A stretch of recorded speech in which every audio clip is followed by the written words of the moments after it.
Hi, எல்லாருக்கும் வணக்கங்க. நான் வந்து இன்றைக்கி ஃபேண்டா பம்ப்கின் பற்றி தாங்க சொல்ல போகிறேன்.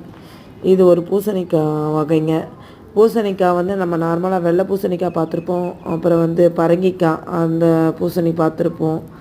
இது வித்தியாசமாக இருக்குங்க. கலரும் ஆரம்பத்துலேயே வந்து எல்லோ கலரில் தான் வருது. காய் பிஞ்சாக இருக்கும் போதே காயோட பூக்கள் பூக்கும் போதே அது பிஞ்சாக எல்லோ கலரில் இருக்குது. அப்புறம் வளர வளரும் ஃபுல்லாக எல்லோ கலரில் இருக்குது.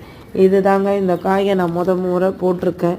போட்டு இனிமேல் வந்து இது அறுவடை எடுத்து இதுக்கு கட் பண்ணி பார்த்தா தாங்க உள்ளே எப்படி இருக்குன்றது தெரியும். இந்த விதைகள் வந்து எனக்கு விஜயலட்சுமி சிஸ்டர் கோயம்புத்தூர்லேருந்து கொடுத்து அனுப்பினாங்க. கொரியரில் சென்ட் பண்ணியிருந்தாங்க. இதை பாருங்கள். அதில் நான் வந்து இப்போ இருக்கிற டைமுக்கு போட்டால் வருமானு தைப்பாட்டத்தில் தான் பூசணிக்காயெலாம் போடணும். இப்போ போட்டால் வருமானது டவுட்டில் போட்டேங்க. ஒரு விதையை தான் ஊனி விட்டேன். இப்போ வந்து சூப்பராக வந்துட்டு காய்கள் காய்ச்சிட்ருக்கு. இது ஆடிப்பட்டத்துலேயும் போடலாம், இப்பயும் போட்டாலும் சூப்பராக காய்கள் வருதுங்க. நீங்களும் கிடைச்சா